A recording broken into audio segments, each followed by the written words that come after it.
during unconditioning.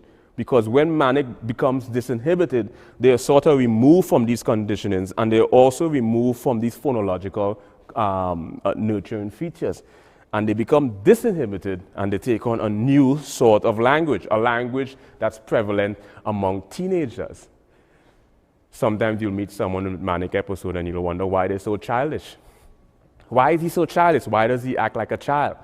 It's a fascinating form of rhetoric because manics recede back to this sort of correlation between adolescence and impulsivity, which you find, studies have shown you find far more. Perception. So you have the conscious mind, you have the subconscious, and you have the pre-conscious or universal unconsciousness.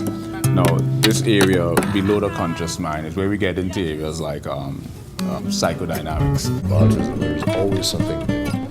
And so, like, do you have any theories on how this manifests in so many kids these days? Because it seems like statistically the numbers have been... Your life is augmented, modified, or augmented. Emotional fluctuation. You have extreme.